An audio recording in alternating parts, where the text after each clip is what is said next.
Nahuli na ang dalawang suspect sa panghahablot ng bag at pagkaladkad sa kanilang babaeng biktima sa Maynila noong linggo. Narito ang unang balita ni Mav Gonzales. Gumagaling na ang mga sugat ng babaeng nakaladkad ng riding in tandem na stature sa Maynila, pero hindi pa raw nawawala ang kaba niya nang makaharap ang mga sospek kagabi. Naaresto kahapon sa follow-up operation sa Tondo ang motorcycle rider na si Norman Gaspar alias Chocho at ang angkas niyang si Christopher Reyes alias Topi. Nag-viral ang video kung saan makikita ang babaeng biktima na hawak ang kanyang bag at kinakaladkad ng riding in tandem noong linggo ng umaga. Nakasalubong ko na po pala sila. Ayun po na, tapos maya-maya po, nag-ikot na po sila. Bali, ayun po, hinawakan na po yung bag ko mula sa likuran po. Tapos mabilis lang po na nakaladkap po konti. Tapos bila pong harurot po talaga yung motor and then nakarating po agad sa taas. Tapos naikot na po ako mula po.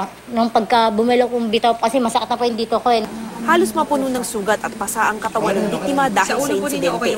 Positibo niyang kinilala ang mga sospek na ayon sa mga pulis ay may dati ng record ng robbery snatching. Ang rider na si Gaspar, pang-5 beses nang makukulong ngayon. Ayon sa pulisya, may mga kasamahan pa ang mga sospek na snatcher on wheels din ang modus. Pag alam po nilang po pwedeng ibiktimahin yun, nag-u-turn po yan, then agawin na po yung bag. Minsan po gumagamit din po ng mga tricycle yan, nasa 2 hanggang 3. Halos wala namang imik ang mga sospek nang makaharap ang biktima. Hindi po sadya. Hindi niyo po sadya. Kuya, layo naman na pagkaladkaran kung hindi ninyo sinadya. Marami na po kayo na biktima? Hindi po. Nagawa namin kasalanan.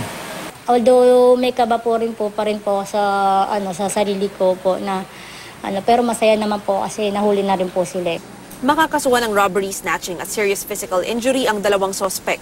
Paalala naman ng pulisya na maging maingat lalo na kung mag-isang naglalakad sa kalsada. Pero kung matsyempohan ng mga kawatan, Huwag po natin ibuwis yung buhay natin sa mga ganyang mga bagay lang po yan, napapalitan po ng pera. Importante po ay ligtas po tayo.